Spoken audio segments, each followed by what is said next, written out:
Issues. This is Dave Arnold, your host of Cooking Issues, coming to you live from the heart of Manhattan, Rockefeller Center, New York City, Newsstand Studios. Joined as usual with John over here in front of me. How you doing? Doing great, thanks. Yeah? Yeah. Yeah? Yeah. Now hooling it up strong. Yeah, as always. Yeah. Trying straight. to. Yeah. Chefing it.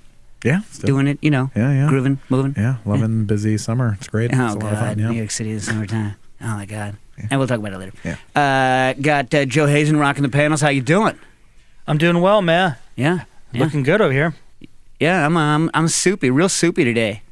Yeah. Saw some guys moving a refrigerator down the street, and I was biking past them. I was feeling like all soupy, and I'm like, that's real soup right there.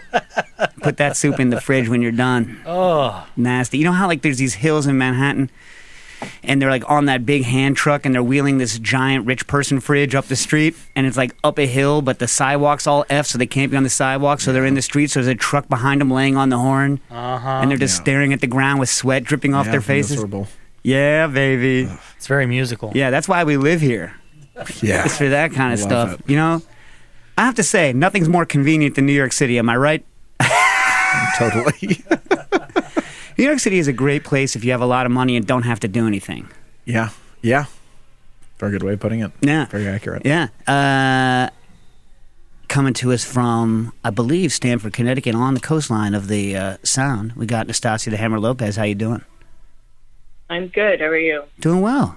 And it's not very windy, so you must be okay, right? Jack and I are trading places when, Jack? Like, next week? The week after? Yeah, like the 21st or 22nd, we'll be trading places. So, Which one of you is Nick Nolte and which one of you is Eddie Murphy? oh God, I guess I don't know. I don't do blackface. Wow. So you're saying that Jack does? That's what's messed up about that. Wow. You're also not technically white.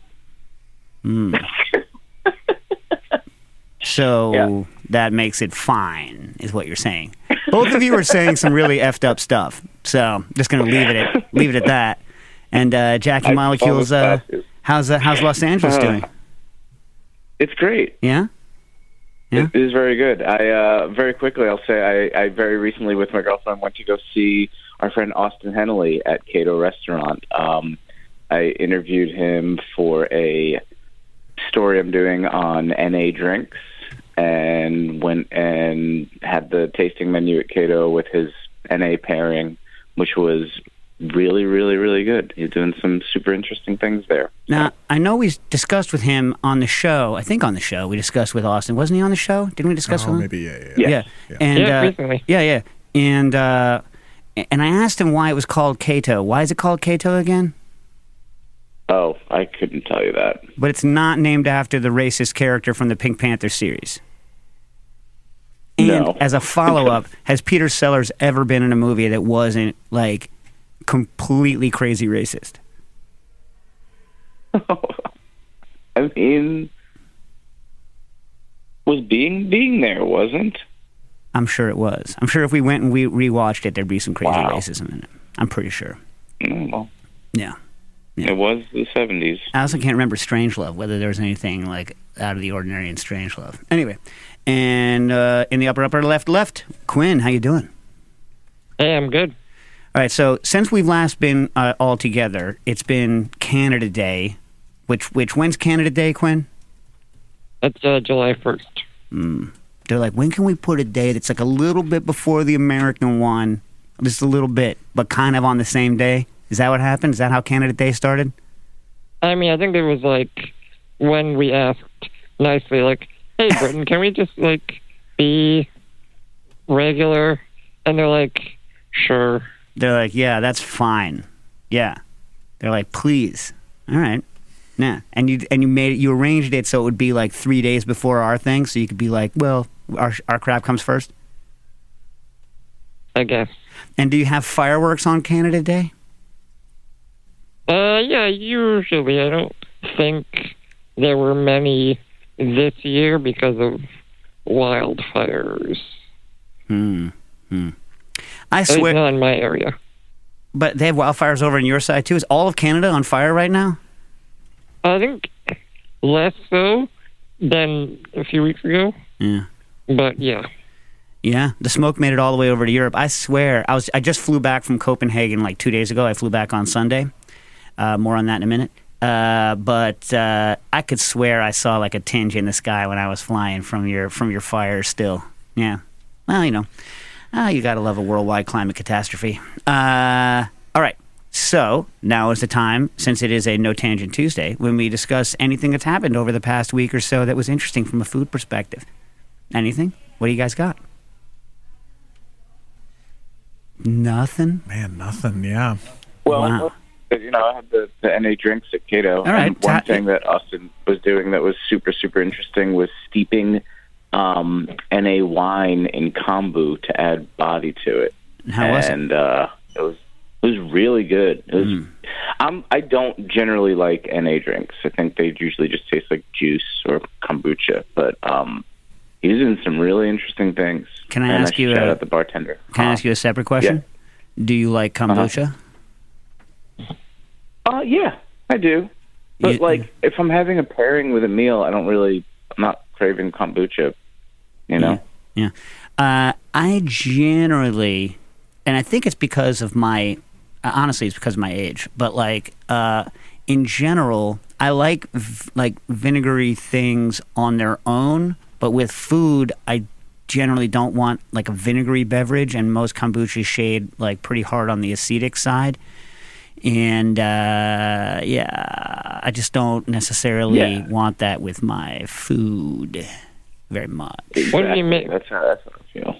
What if you made kombucha with kombu to get the same effect? I get your joke, kombucha, but I don't know. It's just not my thing. It's not what I, when I want to add body to something, I just cheat and add glycerin because that's me, glycerin, straight up.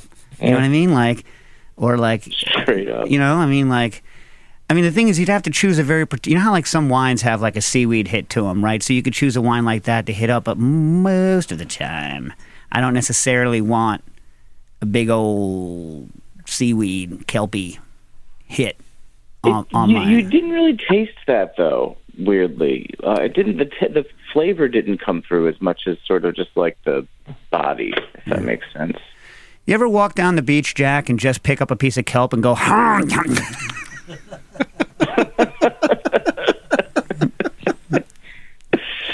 all the time? Yeah. I actually have, but, anyway. Kelp's a good product, man. In fact, I have some kelp for us to taste in a minute. Those of us that are in the studio, we got some kelp action. Oh. I'm sorry, Dave. I can't allow that. Wow. Yeah, we got the 2001 Space Odyssey. What was it? 9,000? I don't remember. Yes. Yeah. Oh my God. We got to get Harold McGee, who goes by Hal to a lot of people, right? I don't call him Hal. Stas, do you call him Hal? Oh, no. No, me either. But I think you need to. If you're over 60, you call him Hal. If you're over 60 and you're actually a friend of his, you call him Hal. If you're under 60 and you're a friend of his, you think you call him Harold. You know what I mean? You think that's how it works? Is that what you're going to do when you turn 60? No, the age keeps going. Okay. The age just keeps shifting up. Gotcha. I think. You know what I mean? It's one of those things where, if you were born before this day, must be this high to ride this line, or, whatever it is. Okay. Oh, speaking of which, I was in Copenhagen for the past couple of days. A lot of food crap to report. You want to hear some? Have you ever been to Copenhagen? No, I have not. Any of you other fools ever been to Copenhagen? No. All right. No. Never. So, first thing, Danish is a weird language because it sounds kind of like a cross between German and Swedish. So I texted Norin, and I was like, Nils, I said, what the hell's wrong with these people? They sound kind of bananas. And he's like, yeah, growing up we used to make fun of them because they all sound like they're talking with porridge in their mouth. So you can't pronounce anything either like it's Swedish or like it's German. It's something in between. So I'm not even going to bother trying to pronounce the Danish words. You know what I'm saying? Mm-hmm. So the Danish national dish is this thing. It looks like it's like smørbrød if you were English, but it's like smørbrød or something like that. You know what I mean? Anyway, and it's like this buttered, dense rye bread with stuff on, right? And their big thing is lunch, right? So you get it at lunch, at like with beer and like a little schnapps glass, right? So there's this place we went for that called like I'm not going to get that. I don't know whether they pronounce it schnapps like the German or like snaps. I don't know what the heck the Danish do, but the place is called Told and Schnapps, like customs and schnapps. And you go in there and you order your three things, right? So then I started with the herring because of course I started with herring, right? And then I moved on to the crispy pork, which I'm going to talk about in a minute because they have the Danes have a genius crispy pork situation, which I can't believe that A, I didn't already know about it, and B, that not everyone in the world has taken this on. Like, for any of you like Italian adjacent folks out there, this would be a genius way to do a porchetta. Like, this should be the way porchetta is done. All right? So, Quinn, take note. Ready? Okay. Are you taking note? In my mind. Okay. So, what they do is they take a pork chop. They do like a pork chop, loin chop, right? Not the tenderloin, please, right? And then they take the bone off. Then they, instead of doing like pricking the skin or scoring it like with an X-hatch pattern, they cut long strips into the skin down into the fat at the interval they're going to slice it later. Are you with me on the genius yet? Mm-hmm. Yeah. So they basically pre-cut it, not into the meat, but like all the way down 3/4 through the fat. We're getting fishbowl. Hey, guys. Yep, and pictured and filmed. Yeah. Yeah. You cut down through the fat, almost to the meat, and then you salt the bejesus out of it, right? And then sometimes people put like herbs in between the slices and stuff. Then you put it in a dish over liquid and you roast it like you're doing like a roast pork. And then at the end you crank it so that the skin gets all crackly and crispy and delicious, right? Mm-hmm. And then when you take it out, you just slice right into the lines that you pre-cut in the skin. You're not going through anything crispy with your knife, so you get perfect slices with a perfect layer of crackling over the whole thing. Is that not the smartest thing of all time? Yeah. It's clever. Isn't it amazing? Yeah. So, Quinn, when are you going to make... I know this is the kind of thing you like to do. When are you going to make a porchetta and do the Danish porchetta? Do Danish cut porchetta? I'll put it on the list. I'm sorry. That's got to get bumped way up on the list. I mean, first of all, is there any living person who eats pork who doesn't like porchetta? No, but... No. And is there anyone who doesn't kind of wish that every slice had the magic skin on it? No, I'm just saying. Yeah. Yeah. So Quinn, I mean, like, I don't know. This seems to me this needs to get bumped up. You know. I think above lactic acid, lactose gelato. I think this needs to get bumped above lactose gelato. I mean, the lactose gelato is done. Okay. How was the lactose gelato? Oh, no, I'm not pure lactose. I mean... Oh. For those of you that don't know, Quinn's obsessed with using lactose as an actual sweetener. He's like, I'm not allergic to it, so I'm just going to jack this with as much lactose as literally as much lactose as is humanly possible, right? Into his. No, not as much. So you think you could add more without it? Because like people don't put lactose into. People don't add. In fact, people like. There's a maximum amount of milk powder, dry milk powder, that people will put in to dope up the solids of an ice cream because they're worried that too much lactose is going to cause sanding, crystallization. So they don't do it. But Quinn is like, I'm going to push the lactose as far as I can go. And can you tell any difference? Are you like, man, I wish everything on earth was sweetened with lactose? No, not everything, but I think it's a good flavor. I also, again, vehemently disagree with every reported sweetness number for lactose. But every sweetness number ever reported for anything is wrong. I know, but didn't we go through this on the air a couple times ago?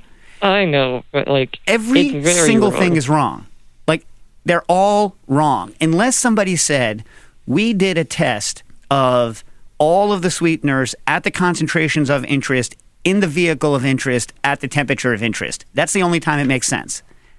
Right? So like, because the relative sweetness, first of all, the absolute sweetness of sucrose changes with temperature, and the relative sweetness of sucrose to other things changes also as temperature, and also their absolute sweetness changes as a function of temperature. So it's like, and concentration. So the more concentration there is on a sugar, right, the closer it gets in sweetness to sucrose on a concentration percentage basis. So in minor amounts, I'm sure the lactose numbers are probably correct. And in huge amounts that are way over and above any sort of number that any normal person puts into their ice cream, then I'm sure the numbers are completely wrong. I think they're rolling in trace numbers as well, though. All right. Report back, man. Report back. You got to report back. Again, Everyone else is working on other problem, getting rid of the lactose. And Quinn's like, I'll buy your lactose. You get rid of your lactose, I'll take it. I'll take it by the truckload. Yeah. Lactose, man. Hey, speaking of lactose, I discovered something a little disconcerting before I get back to Danish McDane land. The lactic acid powder that you buy, that I've been recommending people to buy for years, is garbage. It is not pure. So, and here's what's fun. You want to know the fun fact? Yeah. The fun fact is that it's not pure, it's not impure by a known amount.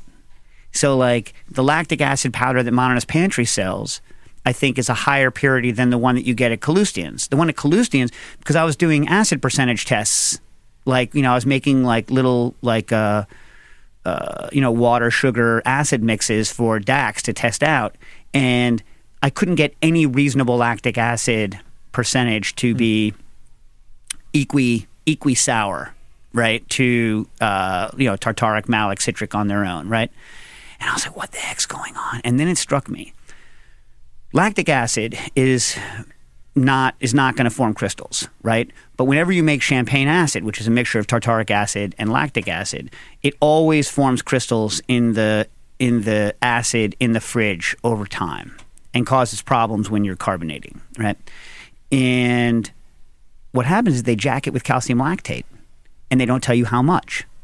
So until people start writing, I'm going to call Modernist Pantry or Quinn, text them, tell them to write the actual percentage of what their product of lactic acid is, because otherwise I'm going to have to recommend that everyone go buy the liquid lactic acid, which is what I now have to do. Lactic acid 88%. But what a pain in the butt. What a pain in the butt. You know what I'm saying? Yeah. It's like, just sucks. Yeah. And why calcium lactate? If you have to put some sort of filler in it, why not just like, I don't know, maltodextrin or something? I don't know, ridiculous. Absurd. Yeah. Jerks. It's a problem we can all relate to. Yeah. Well, anyone that does acid adjusting, if anyone on earth can relate to it, it's our audience. You know what I'm saying? That's true. Yeah. All right. So also I tried get this, they call this a French hot dog in Copenhagen. So they take this kind of, I'm going to throw some scare quotes around it, baguette, right, with a hole in it. Right, it's the most suggestive thing in the world. So, like, really you ask for a French hot dog, and they're like, and their hot dogs are like super longs. They're like super long hot dogs. You know what I mean? Not like a regular ballpark Frank, super longs. And they're like, what sauce do you want? I'm like, I don't know. How am I supposed to take it? And they're like, locals get the mayo. And I'm like, okay. Yeah. So they take this freaking baguette and they shove the sauce in and they go,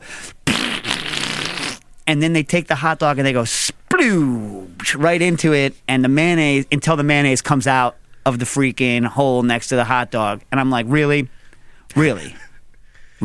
That's my least favorite part about that style of hot dog, is the condiment just like comes out of that hole constantly. There's nowhere for it to like overflow to. It just becomes really messy. Yeah. I mean, I don't know why they don't have like two halves and they're like poof, poof, and you could go boom, like you're putting it in a sheath, like bang. So it's just baguette, because somebody commented on the Instagram, yo, what's up with that whole tip? No meat, no sauce. Yeah. Anyway, what else to have there? Oh yeah, I went to Noma. Fancy. Yeah, super fancy. So I went to Noma 2.0. We were first in, last out. So we showed up a little before 6 and didn't roll out of that place until midnight. Yeah. And I have to say, I went in kind of wanting to be a little bit of a hater. And it was a fantastic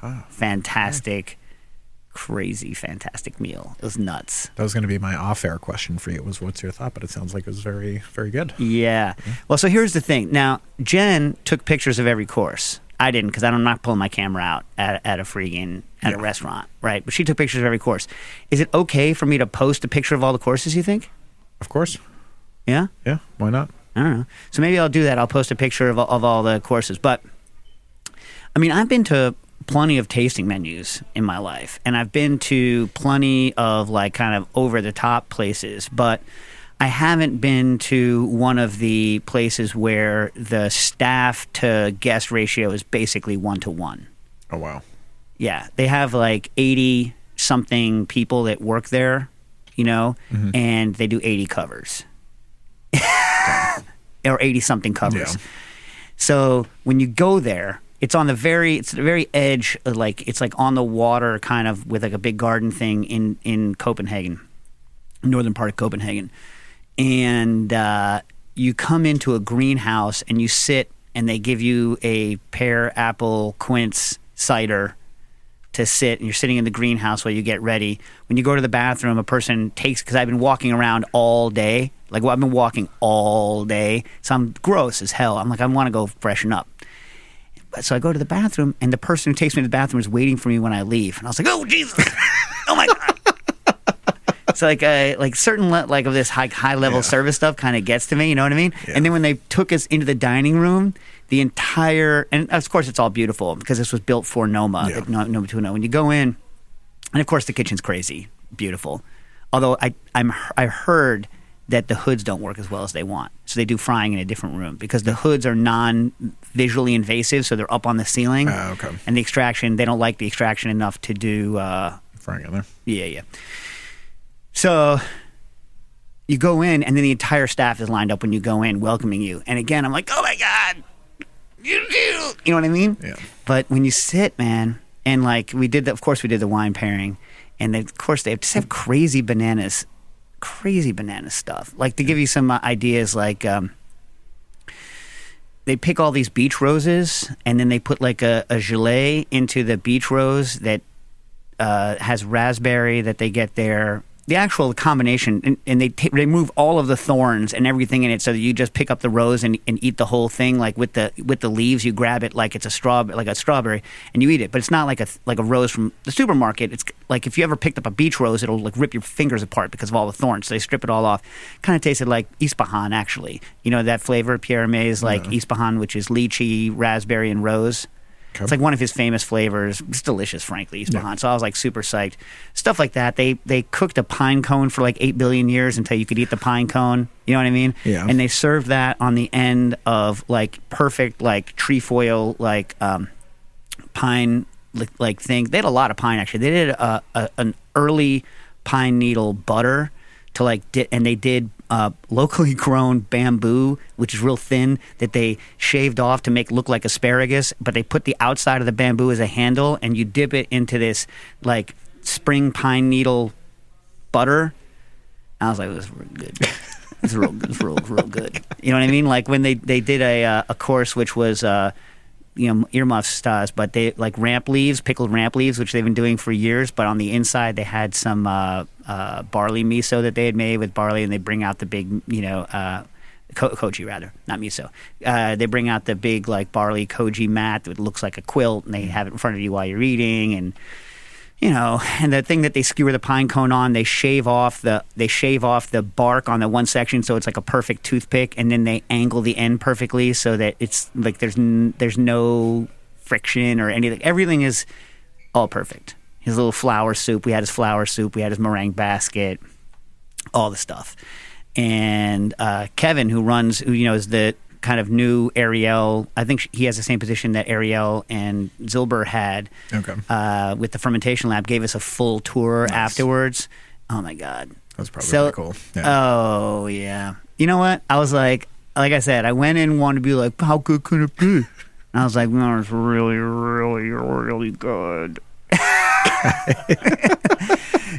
But I understand also the idea that it's not sustainable, because you're like, is this end times? Is this what it was like to be like an emperor? Or is this what it was like to be one of those Gilded Age weasels? Or like, somebody from Succession that can just have whatever they want whenever they want it. It's like it's because it's not reasonable to have that many people working on the problem of your dinner.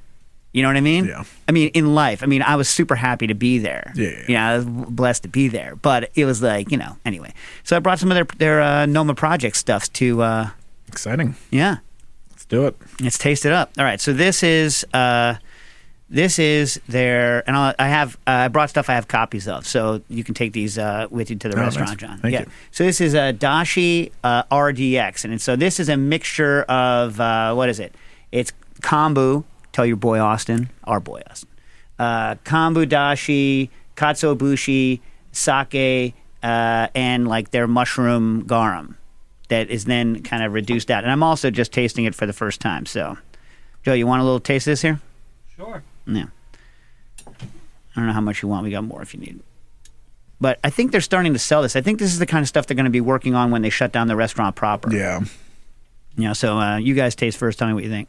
It's real syrupy. It's got like the consistency of like a mid-grade balsamic. Yeah. I It's think good. that one is already for sale, or it will be very soon. Yeah, but I mean, in other words, that's what they're going to do for a living because they're not going to have a restaurant anymore. Yeah. That's real good. That's really good. So Nice balance of sweet. yeah, to me, it is a finishing product in that you'd want it's not like a super salt punch in the face. So you're not using it to season, you're using it more as like a flavoring. What do you guys think? Yeah, it's to like round things out. Yeah. Like that sweetness back there too. Right. Yeah, it's got like almost like a Mirin level of sweetness. Yeah. The salt level is medium. Mushroom really hits hard. Yeah, it does. Not in a bad way. No, No, yeah. not in a bad way at all. They did a lot of stuff with king oyster mushrooms. They did a thing where they hollowed out king oyster mushrooms, what they look like, right? That big stick thing. Yeah. So they did something where they cut a line down it, and then they cut out the whole middle pith of it, and then they slashed it on the skin side a zillion times so that you could eat it so it wouldn't be fibery and stringy. They did another thing where they fried these flowers where they only fried the tips of the flowers, but it was real short, so someone had to sit there and hold each flower in the fryer on its own until it was done. And then, by the way, the Danes have a good fried parsley game. If you like to go to a place that has a good fried parsley game, the Danes in What there. makes it so good? I don't know. They do it a lot. The oil is perfect. It's not, it's not, doesn't taste, the oil must be only for fried parsley. I don't know what it is because it doesn't, you know what I mean? Yeah. You know how like bad fried parsley is like, tastes like whatever they fried beforehand. Yeah. It's nasty. Anyway, fried parsley game on point. Yeah. So anyway, so that was no much. What else we got? What else did they give us here? Oh, a little sweet kelp salt. It's a very kelpy day, folks. It's kelp in the kelps. I didn't bring the whiskey vinegar, which I heard is good. That is salty, but also kelpy. It has the texture of maple sugar. Yeah. You know? What do you guys think? Kelping it up? Like a finishing thing. Yeah. I wonder how much actual kelpitude you'd get if it was, this is... That's going to be intense. This is going to be funky. So this is beef garum solid. So garum, the Roman fish sauce. At Noma, they make garums with a bunch of different things. This is beef garum solids. And it looks like a cross between beef floss and haw flakes. If you've ever eaten kind of haw flakes, that's what it looks like. And it smells like... Intense. Yeah, it smells like... let me see what's... It's friable. Oh, it has a... I know that flavor. What's that flavor? I know that flavor. What's that flavor? What is it? I don't know. But you know it, though. Yeah, I want to say beef jerky, but it's also not that at all. No, there's something cereal. Oh, wow, cereal. Like there's some, not cereal, breakfast cereal, but like not corn chips, but maybe something Well, it's probably something Frito-y. made with barley koji. I don't know what they do. I mean, if it's going to be garum, then they don't need to add anything. They could just do salt and wait. But No, their term for garum, based on their book, is a koji and protein mix. I don't know. Anyway, this one's a little advanced for my palate. A little advanced for my palate. That's such a strong way of saying anything. But like the anyway, Kevin was a dream. Ariel put us in touch. Ariel, I think, got us the reservation through him. And if you guys, if any of you can like go get the I got to sign a brick and back. Oh, that's cool. And Fabian, I saw Fabian's brick, Wiley's brick. I signed a brick. Got to sign a brick. Tastes a little bit like blood. That makes sense. Yeah, like Iron Man. When you think of Iron Man, do you think of Downey or do you think of the song? Downey, probably. I do the song. Yeah. I am Iron Man. That's all I think of. Dun, dun, dun, dun. I get strong on my edge again. Dun, dun, dun, dun, dun, dun, dun, dun. What do you say? I said that song does rock. It really is good. Even Dax loves really that song. Every once in a while, Dax will come by. Nobody wants him. I'm like, yeah, man. I met Tony Iommi in south of France eating dinner once. Yeah, what happened? I just had to come over and say hi and thank you. He was super cool. Super cool. He was eating strawberries. Strawberries. Yep. All right. I like that. Oh, I'll tell you what's weird. The Pellegrino makes the beef garum pop. It does, yeah. I just noticed that too. Yeah. All right. Well, anyway, big thanks out to the Noma crew, and definitely want to go back. I missed. There's one pork sandwich I didn't get to have in Denmark, but maybe I'll. Reason to go back. Yeah. I mean, I tried pretty much most of the other things I wanted to try. There was a question actually later on about recommendations for Denmark, and they have a reservation to Noma, so whatever. I think I've covered and smothered that. Yeah, I'd say so. Yeah. All right. Bought some good licorice too. Ugh. You don't like licorice at all? Oh, did you bring any to share? No, but next time I'll bring you one. Oh, please. You know Lockrid's, the little Lockrid candies? You like those? Yep. They do one with like licorice plus blood orange. I'll bring you one. Oh, it sounds good. It's like high ammonia. Oh, this one's not an ammonia one. I didn't. Next time I'm getting ammonia licorice, I'll get you the one. I love it. Yeah, I love Salmiak. those. I love that. I could pound that stuff all day. Not enough like the construction worker who killed himself. Oh, tell more.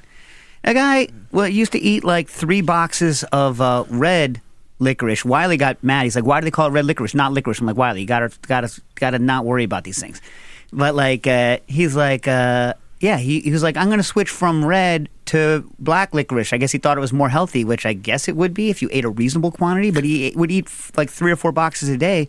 I forget what it was, whether it crashes your potassium. It does something to you, and he ended up on the dead end of the stick. So it was not the best move. So if you're gonna eat licorice, eat it in reasonable quantities. I'm sorry, Dave. I can't allow that. Exactly. You guys got to go watch. Do you know that I haven't seen that movie since I was too young to know what the hell is going on? Same. All the chimps with the bones and the screaming and the monolith. Yeah, and they also Sprach Zarathustra and that's a great tune. You know what I mean? I think that inspired that whole interest. Do you remember that Sesame Street little vignette with the moon? It was the capital letter M. Bum, bum, bum, da-da. Dun, dun, dun, dun, dun, dun. No, I don't remember the Sesame Street. Right. What was it with the yip? Oh, those are the best. Yep. I love those things. If I could make my mouth do that, if I had those eyes and I could make my mouth just go yip. Those are the best. Good times. All right, Alexander wrote in, and I apologize. I had a huge long answer for you, Alexander, but it was on. I wrote it out last time because I looked it up for last time, and I don't have my old answer. I thought I had saved it, but I didn't. But I'll read your question anyway, and I'll tell you what I remember from what I read. But I had gotten a bunch of stuff for you, just as you know. Plum Kernel Orgeat. How bad of an idea is it? Now, plum kernel, I'm assuming that what you mean here is that you're going to take plums, you're going to crack the hard, ridiculous thing, and get just the actual seed out of the inside of the kernel, right? You understand what I'm saying, guys? So, imagine you have that much time in your life that you would take a bunch of plum seeds, crack them open, and get the seed out of the very inner kernel out of the middle, right? Now, all of these things, right? Plums, apricots, all of these things, they're all what's called cyanogenic, right? In other words, they make cyanide, right? HCN is the chemical formula. And, so that's what we're talking about.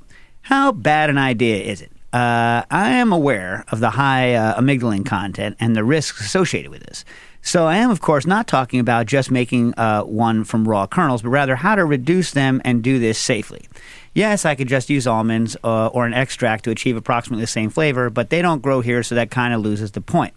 I read an article on Science Direct about reducing hydrogen cyanide, and also a blog thing from Darcy O'Neill, Art of Drink, on cyanide and cherry, and got the idea of crushing the kernels, soaking them in 45 degrees Celsius water for 12 to 18 hours, and then do a drying step as more to roast it at 150 to 170 Celsius, as suggested by the Art of the Drink blog. Do you think this would be enough to make it safe? Will it completely ruin the flavor? Do you know how they do it with apricot kernels and amaretto? I read somewhere that alcohol neutralizes the HCN. Is that true? I'll just say that right now. No. I'm gonna leave that out there right there. No, it does not. If that's the case, I might go for some sort of liqueurs. I'm planning to make a spiced rum liqueur out of Ray and Nephew Overproof rum anyway. Is 63 ABV enough? All right. First of all, like old school traditionally, I think, although I'm not going to bet your life on it, that like, if you make it and let it sit for a long time, the stuff that does convert to hydrogen cyanide, you can get to flash off after a while if it's been aged long enough. But I'm not going to bet my life or yours on that. The soaking it does reduce the content of that stuff because it is water soluble, but yes, it's also going to soak out all of the flavor, right? All of the water soluble flavor. And also, I don't know how much it's going to be reduced, right? So a lot of this comes down, and if you read Darcy O'Neill's, that's The Art of Drink that you reference, part 1 and part 2, first of all, these were written a long time ago. So I would just maybe we'll have him on. We'll ask him. He's a chemist and a what's it called? A bar guy. He nowhere says that he feels comfortable having people make orgeat out of this stuff straight. And if you look online, there are published works. The other issue is that in plums in particular, I've seen data on the cyanogenic, right? So like they're all rated based on what their potential for cyanide production is. And it can be like a factor of 10 difference between different plum varieties. So some plum varieties are so low that I'd be like, yeah, sure, no problem. And some plum varieties are as high as bitter almonds or like the worst apricot kernels. So it's kind of hard to say. I would say don't do it, right? Or just use 10 as a flavoring with a bunch of other things like we do when we use apricot kernels that I go, you go buy apricot kernels in Chinatown, which is the only place I know to buy them. I guess Kalustein's also might have them. And, you put a couple of them in as a flavoring with a zillion real regular almonds. And then, because the stuff that they make commercially now, they just remove the stuff that's bad because the benzaldehyde is what the flavor is. And that doesn't require cyanide. So, I don't know. Is this a good answer? Yeah. All right. Good enough? Yeah. Good enough for government work, as my dad used to say? Yeah, say so. All right. Abuito writes in, hey, what's the make of the Belgian waffle iron you purchased that caused the pandemic and the financial ruins of tens, maybe hundreds of thousands of real individuals with family? Just, because I treated myself too much, therefore I ruined everything for everybody. Also, where did you buy it, and is it available online? Well, it's available online if you have infinite money. It is the HVD A57 waffle iron. It is God's waffle iron. It is about 100 pounds. I would get to 220 if you have 220, and anyone that kind of buys one of these should probably have enough money to get 220 put into their kitchen, right? They're stupidly expensive. I love it, right? And you could buy it online if you have infinite money. I went to a guy named Ray Waffles, and Ray Waffles lived in Staten Island, and I heard that he got real sick. He got hospitalized during the pandemic, and I don't know if he made it. But Ray Waffles had some that, let's just say, fell off the back of a truck. So I paid nowhere near Small fortune in costs. Yeah, I paid nowhere even close Wow. to the retail value of an HVD A57. But now that anybody says, they're like, we make Belgian waffles. I walk in, I look at their iron, and I'm like, No. no, you don't. You know what I mean? Like Crempus makes an okay iron, and there's another company that makes an okay iron, but like, there's a reason all the real shops in Belgium use the HVD. And P.S., it's also expensive over there. The reason it's expensive is because it's so robo. Like I said, it weighs about 100 pounds, and it is CNC machined cast iron waffle plates. That's what we're talking about. But get to 220. Just get to 220. Yeah. Oh my God, that's so good.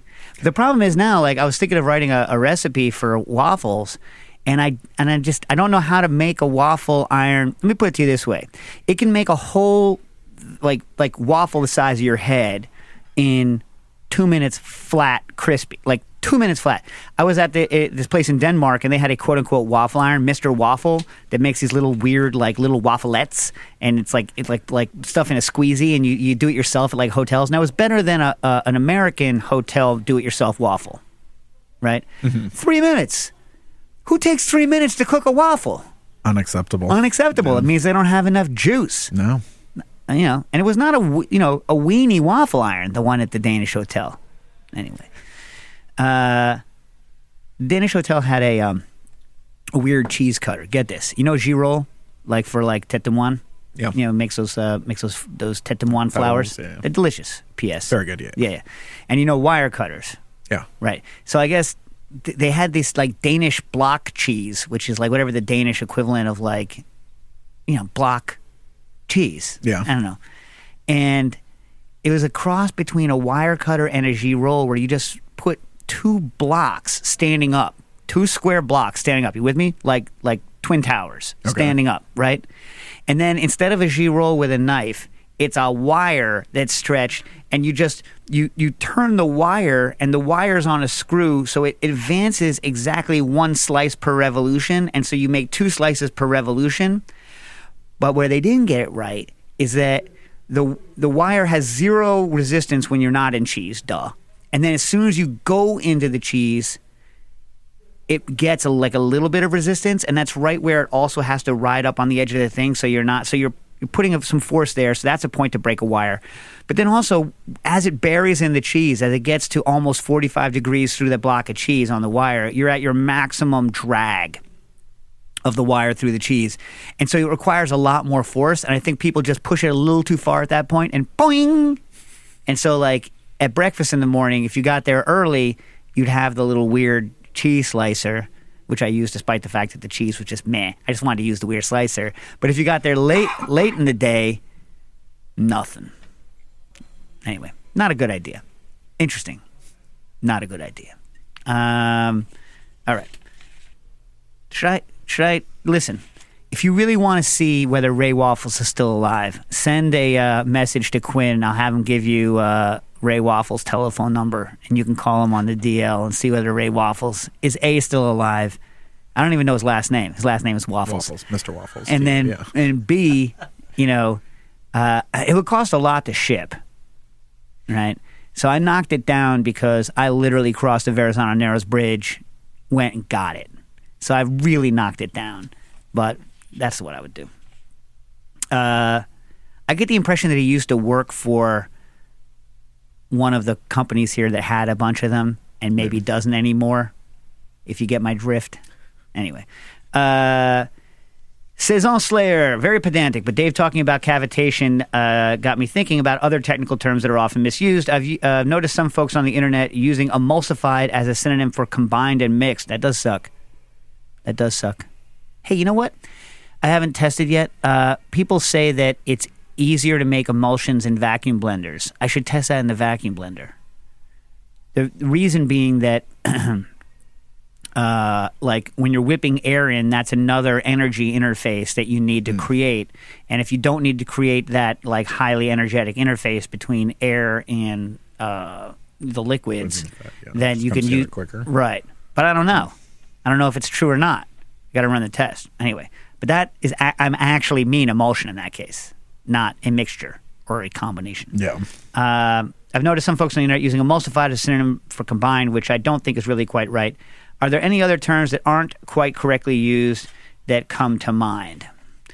Well, I mean, you guys know I don't like dry brine. Like, what else is there? AKA salting. Reverse sear. Yeah, no reverse sear. Yeah, right. Sear before, you sear after. Doesn't matter. You know what I'm saying? Yeah.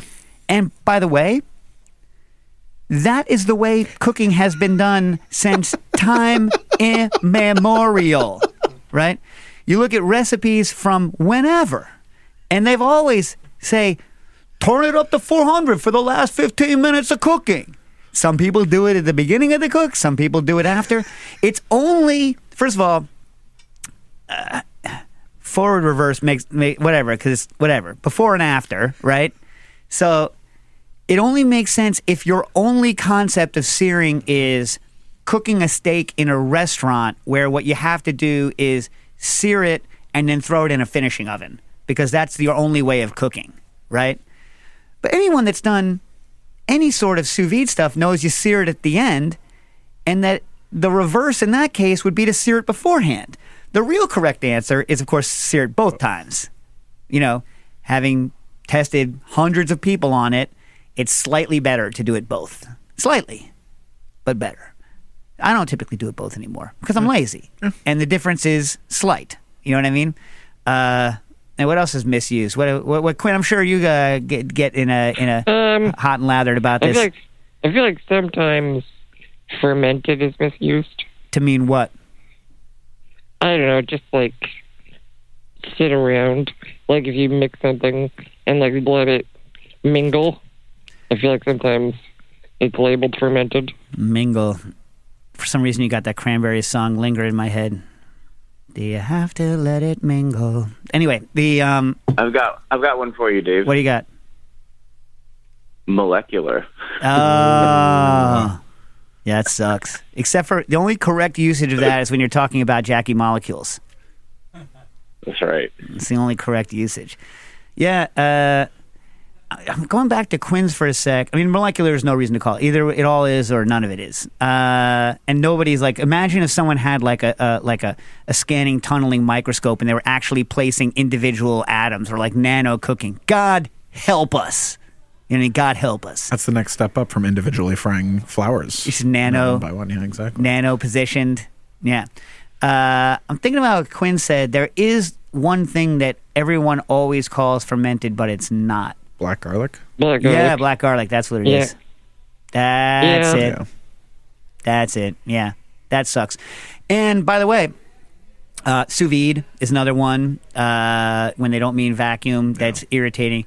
And the reason that I don't like it is because if you use a term that implies something that's incorrect, then it also distorts your intuition. And so it makes it hard for you to discover new things or think about what's actually going on, because you bring with an incorrect term all of the baggage of the incorrect term.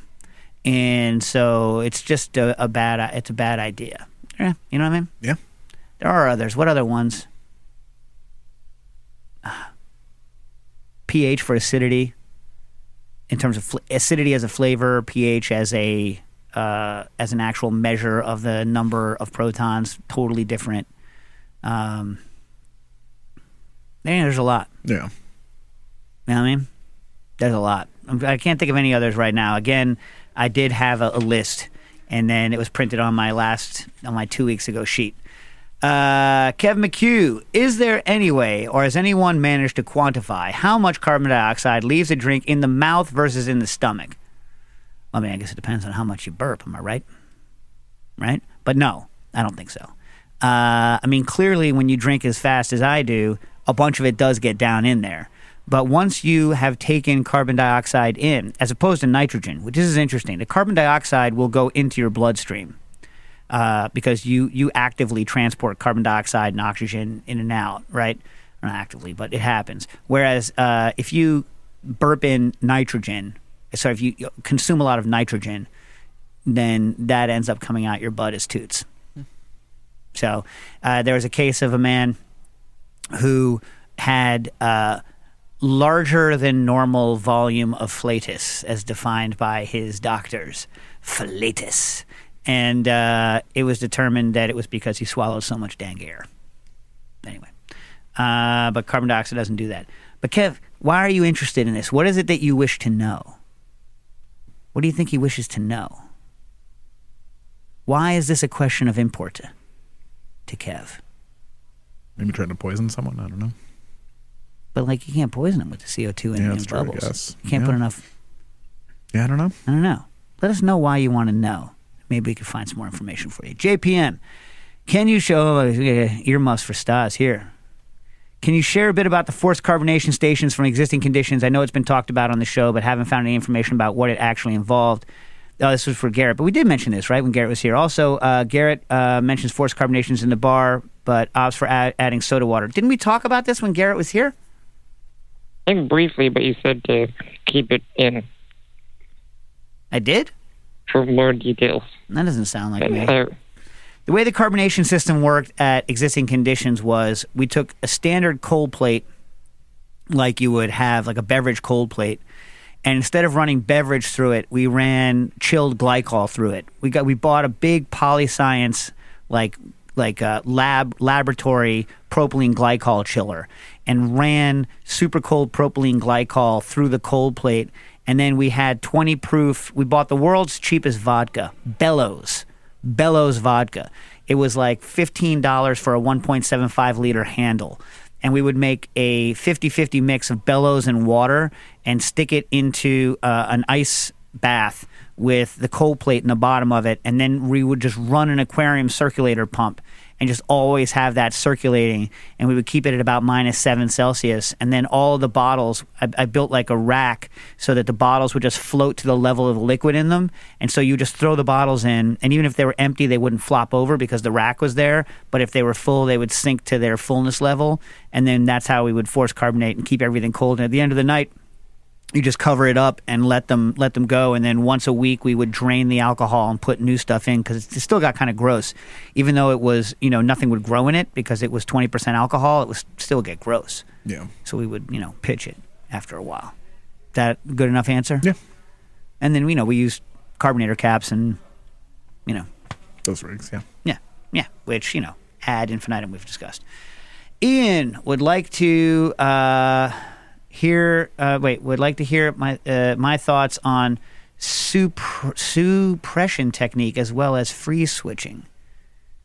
So freeze switching is when you do like an old it's how they used to make apple, like one of the ways they used to make Applejack, or like freeze concentration, like ice wine. You freeze a liquid, and then the first stuff to thaw is the stuff that's higher in flavor and alcohol and other things, and then you throw away the ice crystals. You know this technique? Not familiar, but okay. Yeah. All right. Well, it's a technique, and that's originally like when people how they make ice wine, right? So they would freeze, and then they would take the crystals out of the ice wine, and then every time that it recrystallizes and then remove liquid, it's concentrating the alcohol and the sugar and the acid and all this, right? So you can do that on purpose.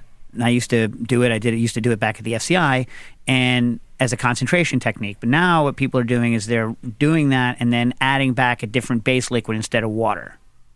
Right? I think that's what they're doing. So it's called what do they call it? Freeze switching, I think is what it's a good technique. It's a little bit of a pain in the behind. The guys at Cuisine Solutions do a lot of that, and they built a little rig or a machine for it.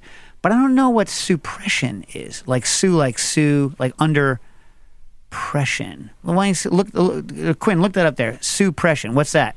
Look it up. I can look it up in a second. All right. And I'll get back to it. From NTFN, I've heard Dave mention on the show that dry ice can be used to keep pitchers of carbonated drinks chilled and carbonated. What's a safe way of doing this? Is it worth the trouble? Did I really say that? Because I don't really like doing that. What do you say? That use dry ice to keep pitchers of carbonated drinks chilled and carbonated. I don't really like it. I don't like doing that. I think you said that in very, very old episodes. I mean, I've done it, but the problem is that when you throw nuggets of dry ice, they form a pellicle of regular ice around them, and it's kind of a nightmare. Nowadays, when I'm keeping things cold, I use just salt and ice because I rarely want things colder than salt and ice.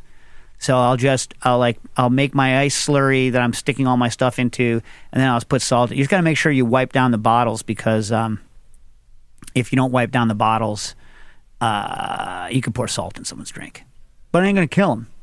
You know what I mean? It's not gonna be as bad as swallowing a chunk of dry ice. I don't like using dry ice. Dry ice will add some carbonation, but it's not like you can keep a pitcher of stuff carbonated fully just by having dry ice in it because there's just not enough pressure available. Does that make sense? Yeah. Okay. Quinn, tell me when you got that crap. Phaedrus's toe. Yeah. What's Phaedrus? Is Phaedrus like some sort of myth that I don't remember? F-A-D-R-E-S? Phaedrus. Who is Phaedrus? Who's Phaedrus and what happened with their toe? I'm curious now. I'm trying to refine my fry game. Plato. Oh, that's one of his The dialogues? Phaedrus written by Plato is a dialogue between Socrates and Phaedrus, an interlocutor in several dialogues. Yeah, but what was I forget Phaedrus's McGillicuddy.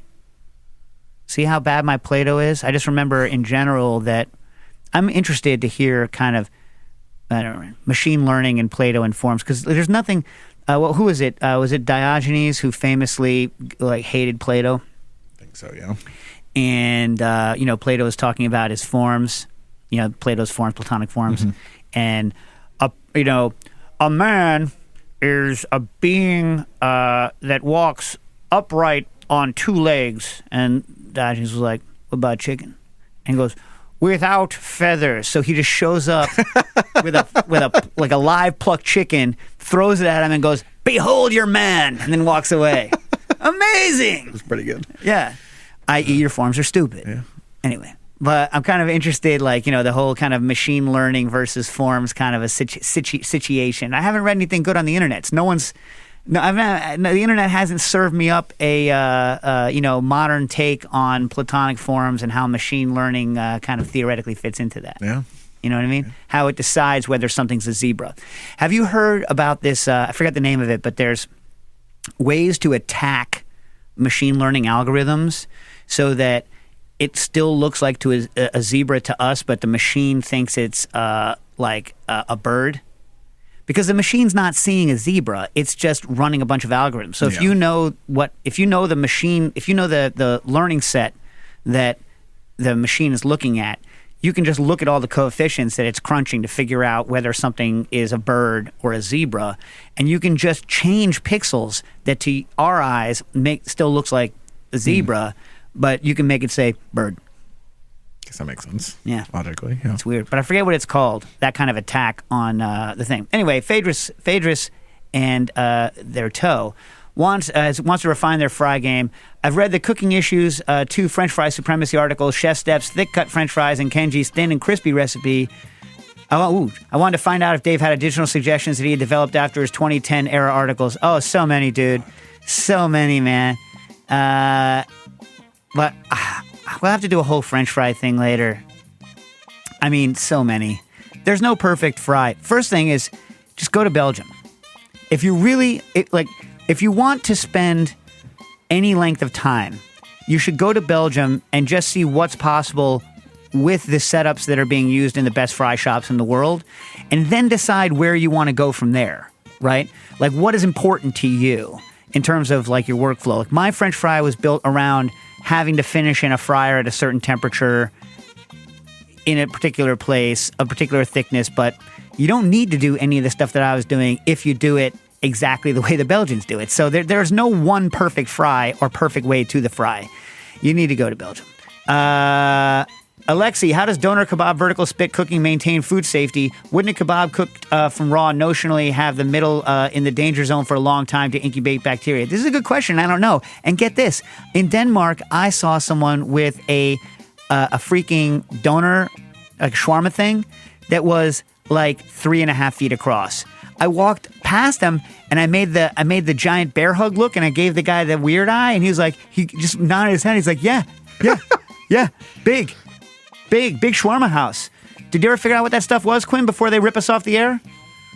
Yeah. What? It seems like it's just freezing fruit or other ingredients solid in a cocktail as a way to extract. Why is that under pressure? What did I understand? That doesn't make sense. Suppression?